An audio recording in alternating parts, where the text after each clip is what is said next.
reporting from Bright House Network Stadium, where the UCF Knights are coming off a 31-7 loss at Stanford this past Saturday.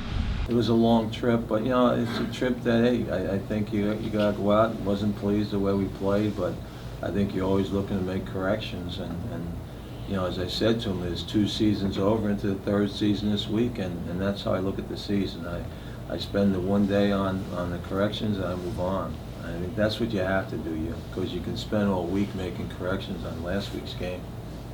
The Knights will now take on Division II Furman Paladins this Saturday at Bright House Network Stadium at 6 p.m. Getting ready for Furman. Excited to be back home. Excited to play in Bright House, get our fans going, try to get on this winning streak. So we just looked at Furman tape, going up a game plan for those guys. They're a great team. They show some good things on film. Watched their Virginia Tech game, so they really good. They was in the game all the way to halftime against Virginia Tech, so they're a really good team. UCF is 20-0 all-time against FCS programs and are going to face an 0-2 Paladins squad that George O'Leary and the players know still has an experienced group of seniors and some high-powered offensive players. Well, I tell you what, just watching them on film, I think they're a solid team. They got a bunch of starters back. I think the first game, they were right in the game, probably should have won the game, all right?